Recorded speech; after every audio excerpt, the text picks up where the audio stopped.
Welcome, everybody, to a little bit of a Rimworld science project.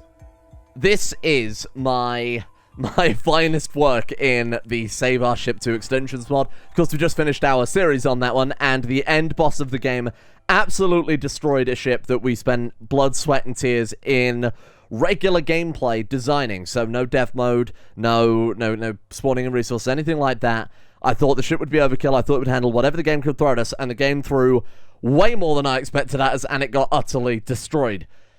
So I've decided, challenge accepted. I will step up to the plate, and I will see what I can do about potentially defeating the final boss in Save Our Ship 2 extensions, which I should point out is by design intended to be incredibly tough. It has access to certain technologies that the player doesn't have, intended as kind of a reward if you do defeat it, as far as I know.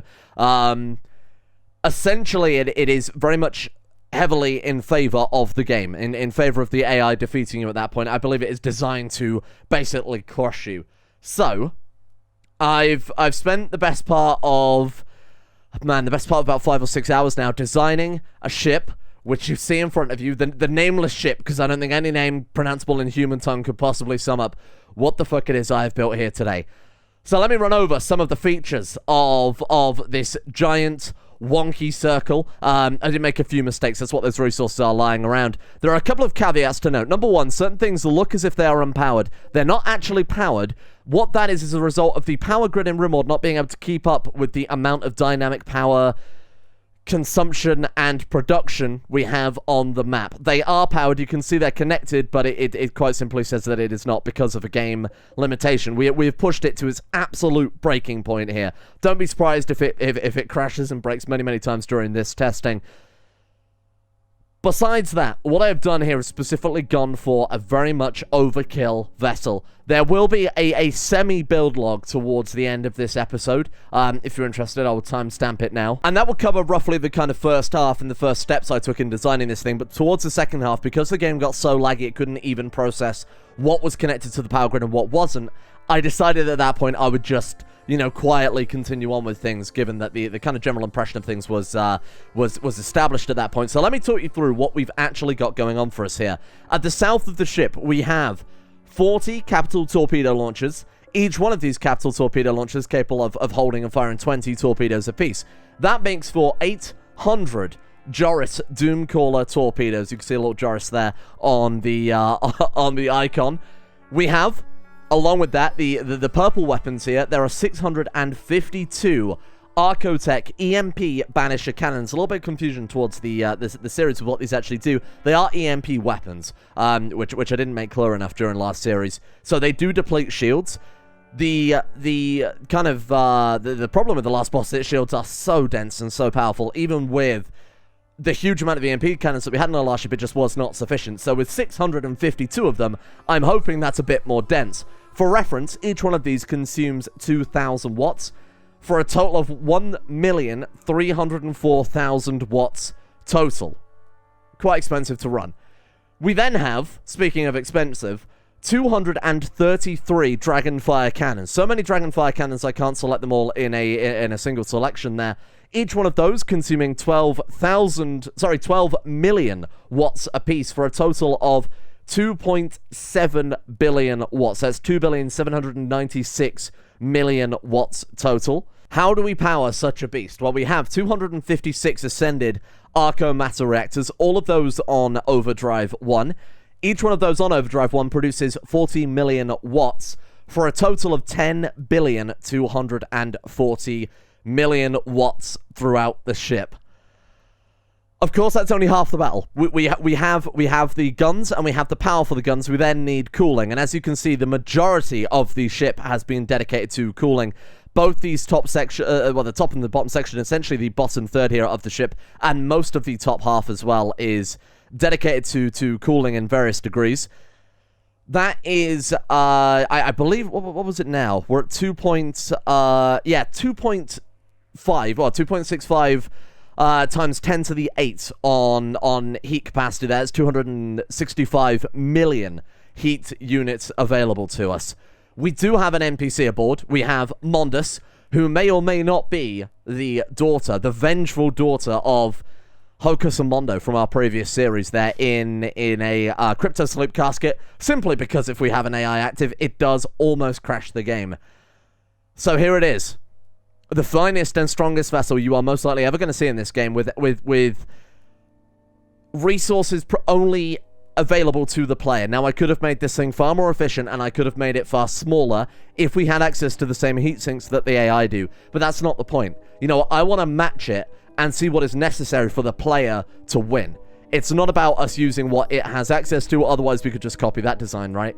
I want to see what it actually takes with the resources you can actually build yourself and research yourself. So I'm going to go ahead and load in the boss of Save Our Ship 2 extensions and see if our little vessel here is capable of taking out the World Ender fleet. Now, I should also point out as a quick caveat here too, this ship is right up against the map edge.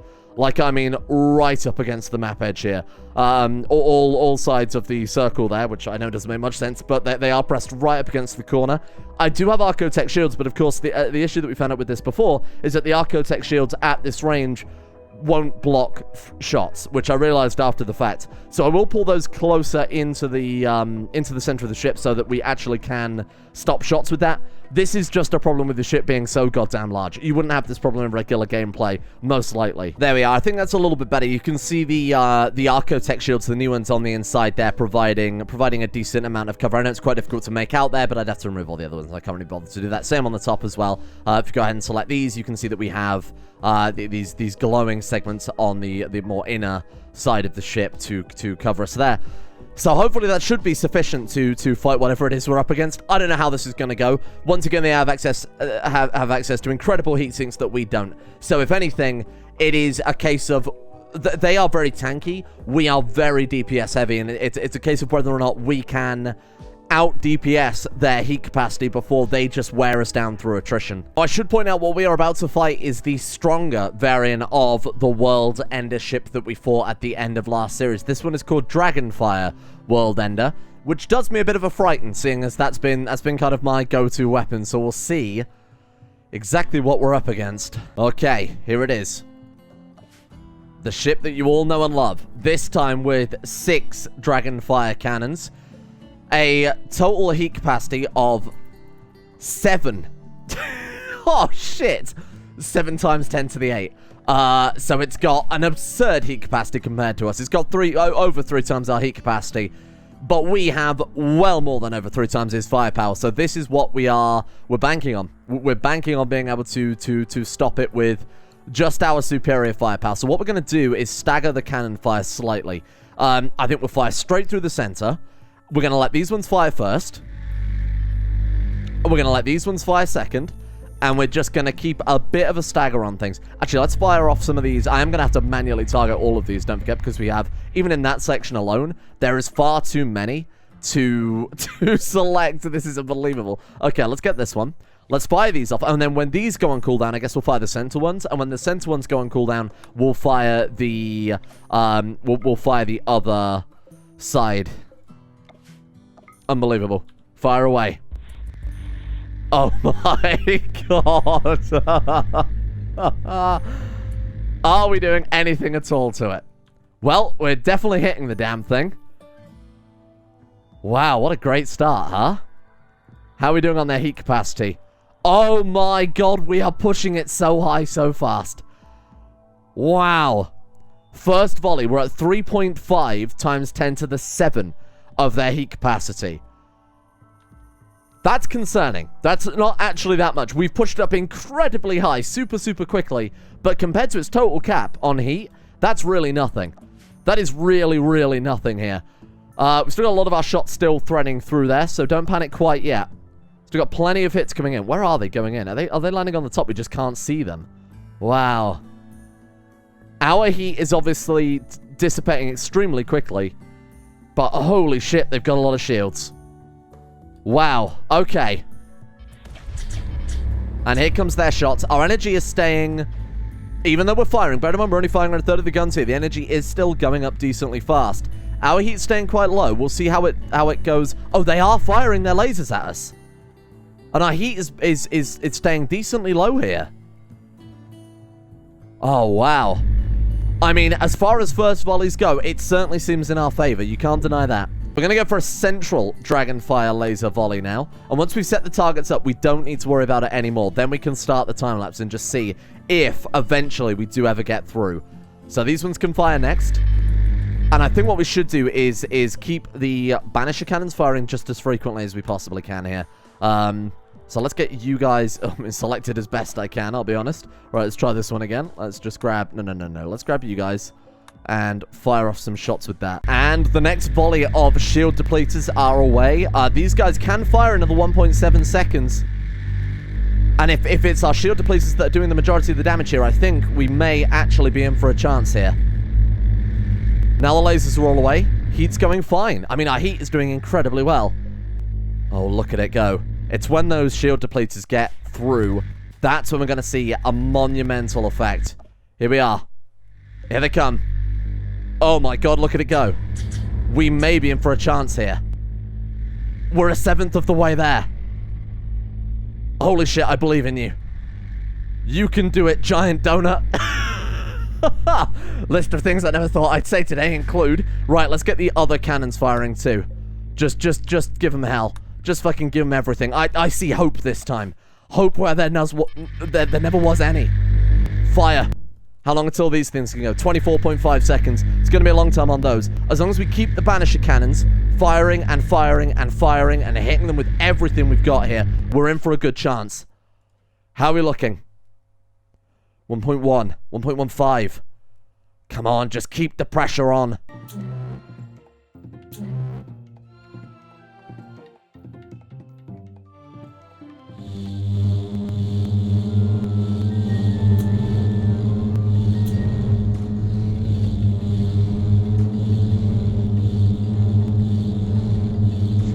No idea what's happened, but we got it up to 1.4 times 10 to the 8. Super fast. Super fast. And we've never been able to get past it. And I don't know quite what has changed here. We're still firing the same weapons. It's like their shields adapted or something like that, you know? It's like for whatever reason, I mean, everything is still firing. Look, can fire in 0.3 seconds. It's like for whatever reason they've become immune to our weapons, and I have no fucking clue why it is. Weird. I wonder if there's a game engine limitation, you know? I wonder if there's, say, when they're firing and if we fire at the same time, then something goes wrong, like the projectiles get lost or perhaps something like that. I really have no clue what has caused this significant drop-off in damage. Like, look, we're not even approaching anything near the damage we were doing before. This is so strange. I'm going to stop all the attacks, and instead we're going to go for one big simultaneous blast and see if that will add up to what it added up to before. But I don't know why suddenly the damage is so less. Okay, so I think that's everything put on pause. We can tank their shots, no problem, right? We're not going to be firing as well. They have done significant damage to our heat. But bear in mind, we've done a factor of 10 greater damage to them. So really, it's not a concern right now. So we're going to let these things completely cool down. We're going to let everything go back to completely normal. And then we're going to fire everything simultaneously. And we'll just see if that's enough. But I think it's just too many projectiles or something for the game to handle. That's the only thing I've got as a suggestion to why suddenly we're doing so much less damage. Godspeed, gentlemen. Oh, oh no. That's a bit laggy, isn't it? Okay, right, well, let's see how far these shots get. If this doesn't drop their friggin' shields, nothing will. Nothing will. Oh, man, what a fucking powerhouse, though, huh? Sweet Jesus. Okay, get ready. We'll tab over to the ship now. Let's make sure those shots are coming in. I can't see them. Hey, where are my shots? Are they coming in at the bottom? Are they coming in at the top? I don't think the shield depleters are actually entering the map. Oh no. Well, that's not fair at all, is it? There's no wonder that we can't kill the friggin' thing. I don't think the shield depleters are spawning in the map. Oh no, they are. Look. They're hitting this bottom shield here. That's what all of this is around here. But it's just doing a total of, fuck all for some reason. Wow. Yeah, it's not even harming it, is it? I don't know. I just don't understand why the first volley did all that damage. And now we've got it up to a point where it just cannot damage it any further.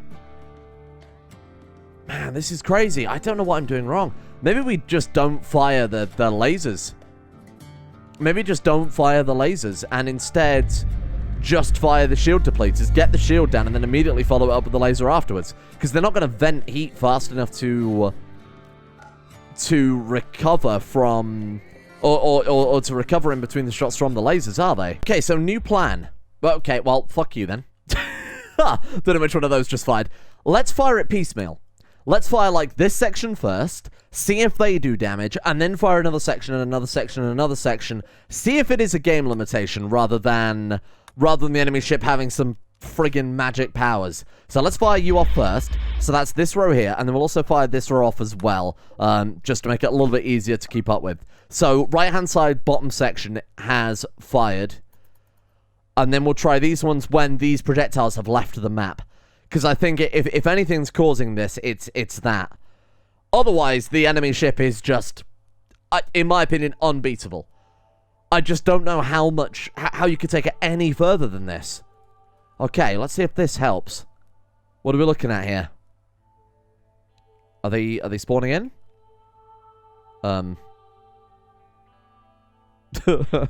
Brother, I would like a refund. What the fuck? Well, that's not fair. That's not fair at all, is it?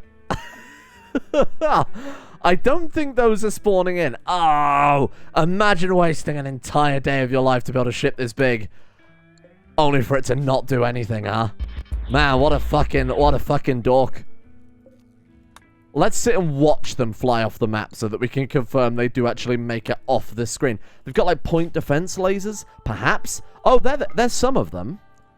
Maybe they were just delayed getting there. Did that help? Oh, look, it's 1.5 now. To be fair, it was close to being that high anyway. Okay, how are we looking? Here we go. I assume there is some flight time associated with it. We just can't see that. Okay, so they are leaving the map now. They haven't spawned in quite yet. There's no projectile in the bar by the looks of it for them spawning in. Ah, here they come. Okay, there's one. Okay, that did hit the shield. Any change? Nothing. Oh, here they come. Shield capacity is... I mean, in the grand scheme of things, unchanged. What the fuck happened? What does this ship do? What is this ship? I guess we'll just keep staggering Banisher fire. So we'll fire off those ones, and then we'll kind of pick another group, and then we'll fire off those ones when these ones leave the screen. We've got all of the shots set up now on a staggered formation, so when one finishes firing, another will fire, and when another fires after that, the next one will fire, etc., etc. Hopefully that'll be enough. You know, maybe that's sufficient to start draining its shields. I'm not entirely sure. No. No, to answer that question, no it is not. Okay, now let's try it with all the lasers. Now we'll follow it up with the lasers too. So let's take this half, and again, we'll stagger the lasers as best I can, but of course there's 30 seconds between each shot there. I'm aiming for just the bottom of the ship now, just to see if that will make any difference, focusing fire over there. So we've got 3 seconds on those, so when there's 10 seconds left to fire on those, we'll fire these ones. When there's 10 seconds left to fire on those ones, we'll fire these ones. Does that make sense? Again, with staggered weapons fire, we're getting it barely above 1.5. There's only one thing I've got left. There's only one trick we've got left up our sleeve here, and that is the Joris barrage. Do it. Fire away, little Joris. Fire away.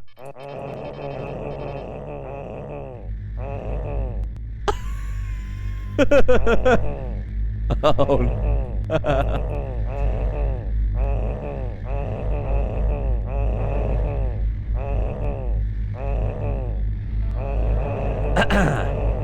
Don't know was talented enough to voice act some incredible polar bear-based torpedo voice acting. But I'm sure they've got an incredible YouTube channel you're probably watching right now. Oh, that's hideous. Thank you, Dutchman. Appreciate that.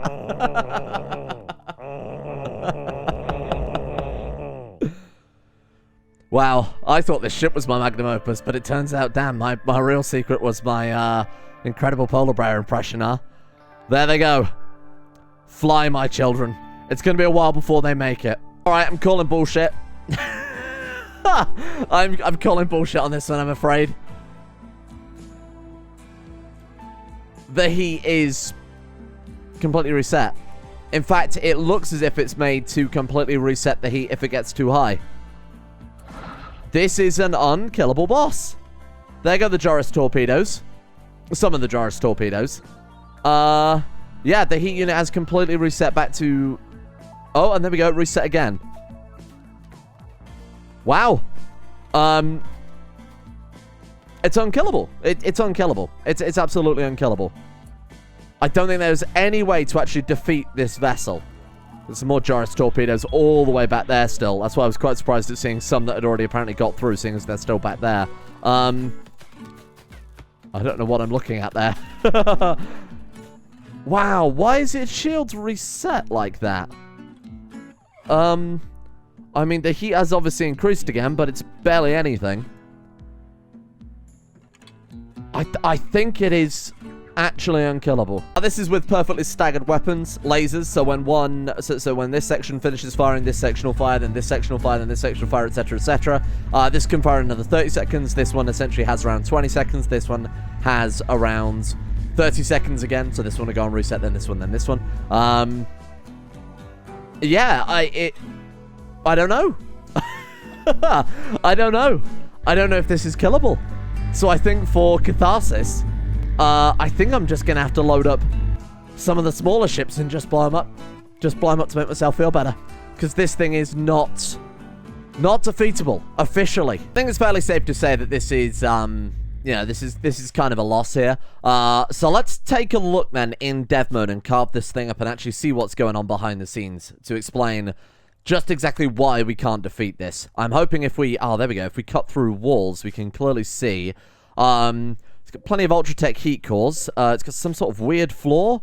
Mechanized hull placing. Okay. Let's go ahead and cut through all these different rooms and sort of see what we've got going on in there. So these are what is essentially making it quite a one-sided fight. And that would be these giant fucking heat sinks here. We've got spinal lasers through there. Okay, fair enough. What we've got on this side? Those are hollow? Oh my god, I assume they'd be packed with heat sinks, but no, they're empty as well.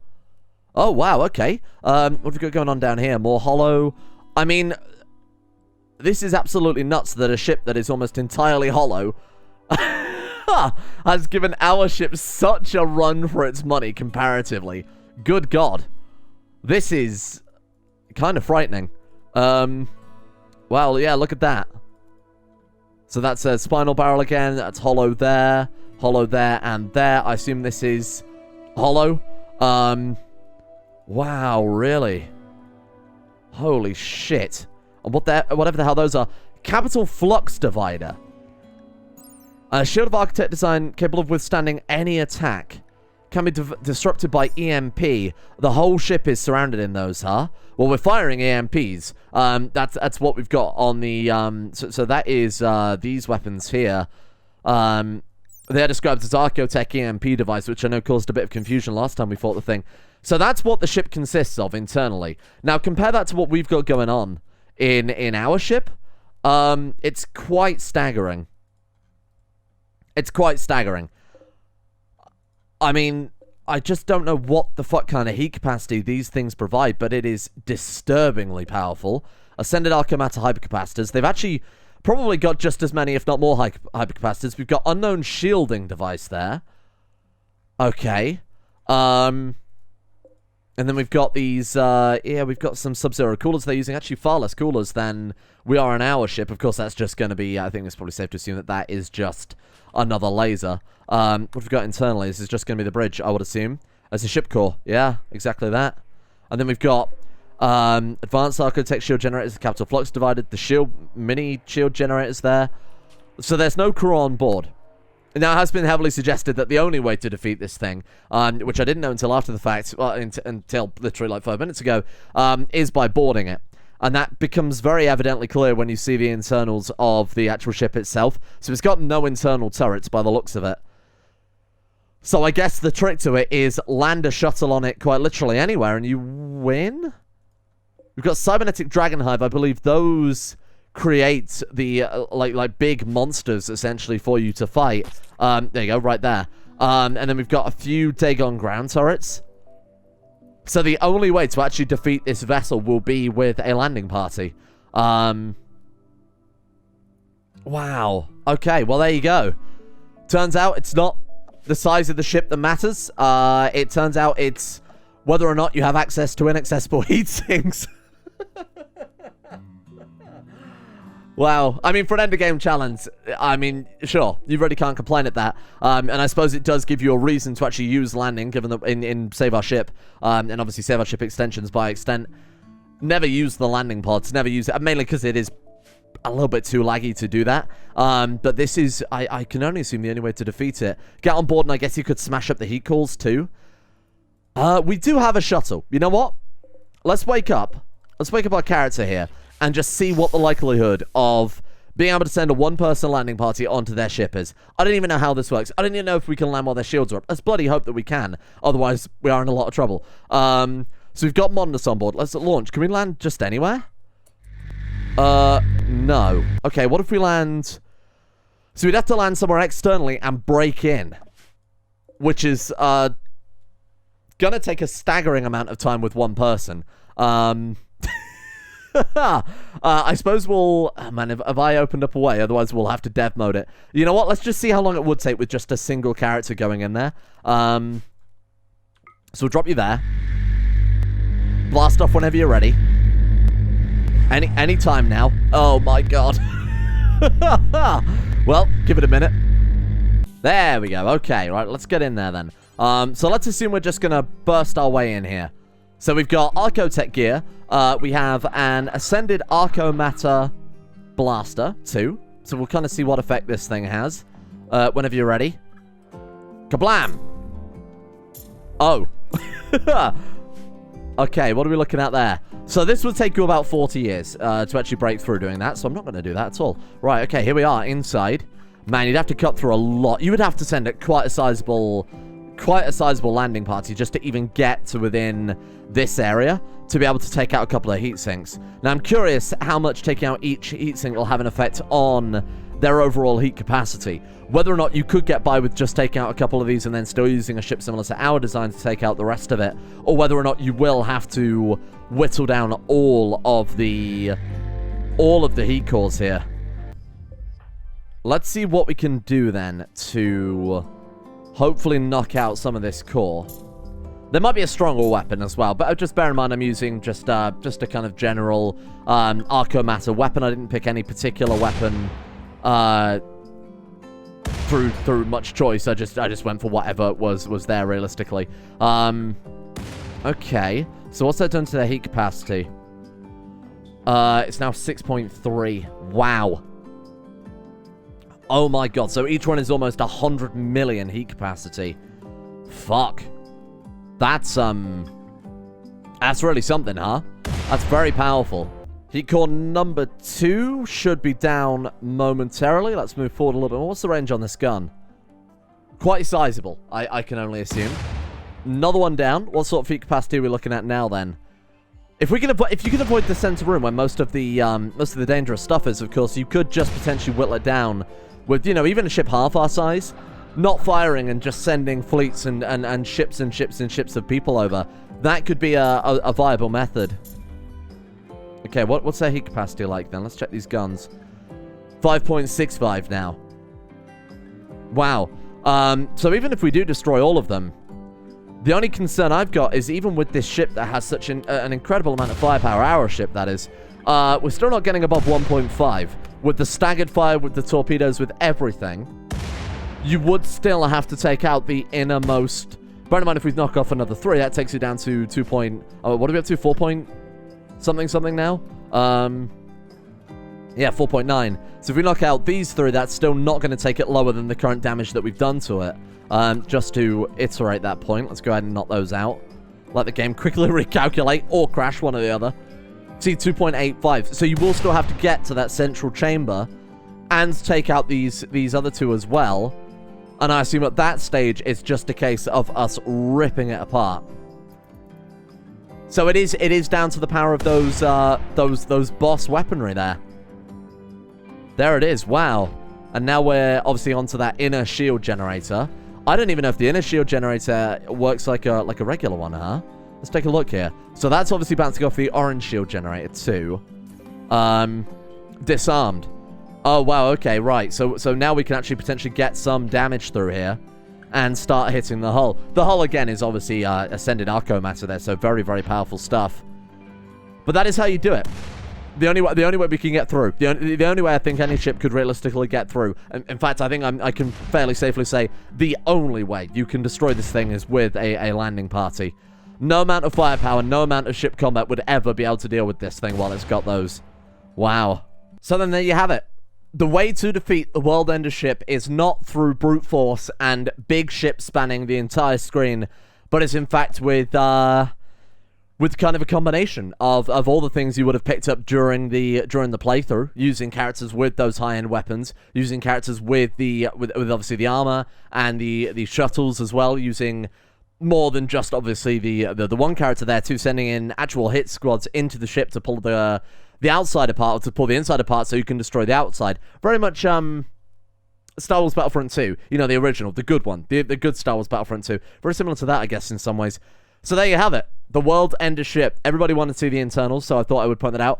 The mod maker has basically confirmed that it is a ship to, you know, attack internally. It's to provide that kind of multiple faceted challenge, and I was just basically coming at it from the wrong angle. But it might still be fun to watch our ship destroy some other smaller ships, huh? There is only one ship, in my opinion, that we should fight as the final thing with our Death Sphere. And that is, of course, the ship that destroyed the original Joris 1.0, the Archotech Scout Drone. This is for Joris, you absolute piece of shit.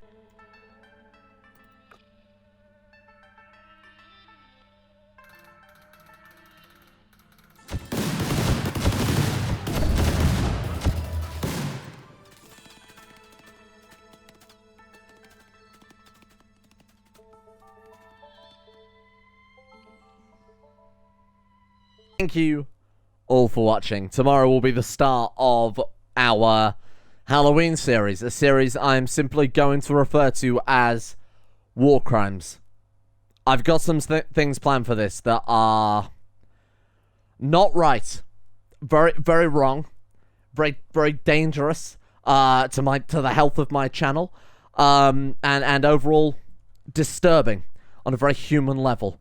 And human is the name of the game next mod pack. Thank you to Asa and the Cat, Nikki Sticks, Yui Longdong, Aramis, Sonic Uberetto, Ben Henshaw, Felpi, Anastara, Kekvit Juseda, Oromab, Dante Mordecai, Sir Thor the Swede, C-Mac, Devorda, Scott L, The Monk, Christian Blue, and Dave Ash for their support in keeping the channel going. Big thank you to you guys. And a thank you as well to Magister Militant, Noobmeister, Gordy #1, Rotten Flesh, Fernando Penna, Mohammed, Alvin Flang, Tabula Rasa, Warhawk, Ginterblade, Cyber Monkey, Astros Fan 12345, The Thick Mick, Ultra Spider 2000, Snowlager, Sweetsea, Neil M, and Kato as well for their support. See you all either tomorrow or the day after. Now, I think in order of things that we want to protect the most, the ship and Mondus being in the center, high tier, engines, gives us a chance to retreat. That should be within the next layer. That with things like heating and power, I think they're all kind of the same tier. But if the engines go, well, to be fair, you can't run the engines if you don't have the power to do it. So I guess we'll have power on the innermost layer, so directly outside of this room. Then engines, then cooling, because we can lose a little bit of cooling and still probably run fine. And then on the very outside, weaponry. Now, do we want to build from the inside out or the outside in? I think the outside in, because then we know what we've got to worry about on the outer edges. Now, those of you who watched the last series will know for a fact I like the Dragonfire cannons. They're really fun. And I also like the Banisher cannons, and I also like the Arclight cannons. To be honest, I like all of these guns, but functionally, I think just the Dragonfire and Banisher Cannon combo might be the best for us. I think those might be the greatest ones. Now, I've kind of got this image of a big old ship with these, like, giant wings coming over the top. Let me see if I can draw that out of Rimworld blocks. So I started working on something that I think looked all right. You know, I thought I'd put a little bit of effort early on into the aesthetics. That way we can, you know, as long as we go big with aesthetics, we can fit in as much as we like anyway. Then I realized I could do that, or I could just build a fucking cursed circle. So now we have a real hideous bumpy circle that looks wrong, but trust me when I say it's right. I've measured it 100 times. It just looks fucked, and I can't quite work out why. So there you are. One cursed circle. I'll probably do what I've done at the top here on the bottom, but I couldn't be bothered, to be honest, because then I remembered, oh, we should probably thicken this thing up a little bit, huh? I think I've dragged the, yep, there they are. Almost dragged them out of the game window there. I figured we might as well thicken up the circle a couple more times, though, right? Oh, now the only problem with that is the circle, because the game is an odd number. Map sizes on the game are an odd number. I had to do a little bit of fuckery to get the circle to fit. Oh, God, making this double thick is going to be a right pain in the ass. Oh, God, help me. This is the worst thing I've ever built in Rimworld, and I've never been happier. And I have built some shit in this game. The cursed circle with the horrible bumpy edge. This is high tier. We're going to have aliens from across the galaxy here to put an end to my crimes against geometry, because this is fucked. Okay, good. Happy with that. Right, now let's start ramming it full of guns. So I'm going to click the Architect Dragonfire Cannon button, and I'm just going to start layering them in.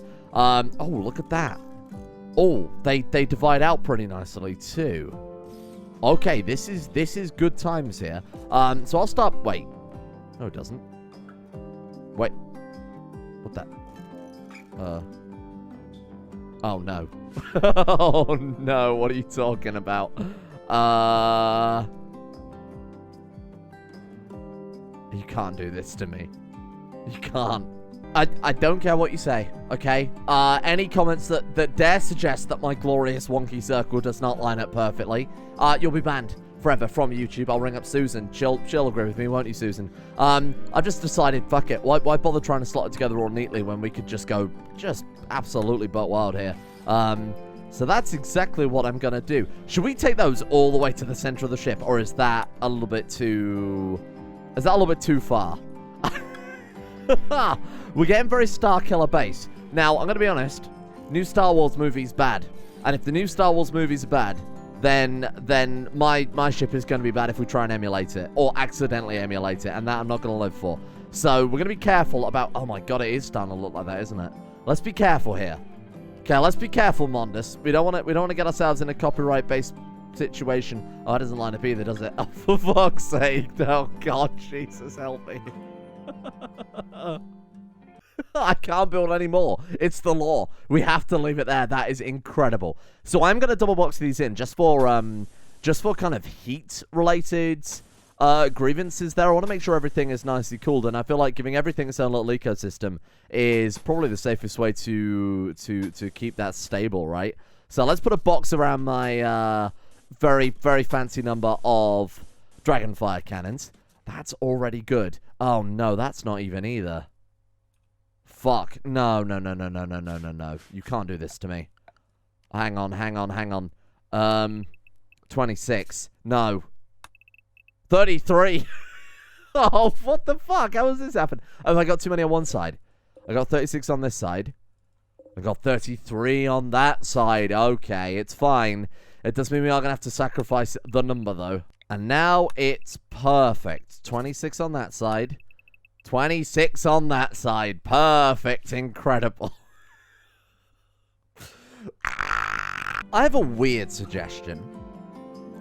What about no engines at all, and we just be a big old space station? The problem with that is you get one shot with each fight, right? And if we're going to lose, there's no way we can get out there. We have to stand and fight because we can't move. I could be persuaded, you know. Think of how much extra room it gives us for firepower if we're not filling. Because if we're going to fill this entire thing with shit, we're going to need a lot of engines to get it to move. And we're going to be very quickly outclassed by any other ship that's smaller with the same... Well, I mean, any ship that's smaller, to be honest with you. I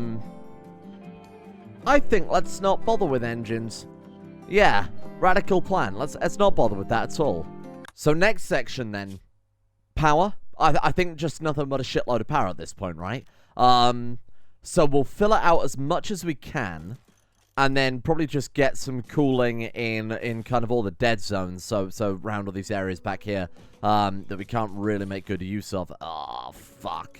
Okay. That's alright. Hey, look, coolers in this room with all these reactors, that's more than okay. Bear in mind, this is going to get quite warm anyway. Oh, no. Immediately to 1,000 degrees C. Is it going to cool down? Please chill. Oh, fuck. Okay.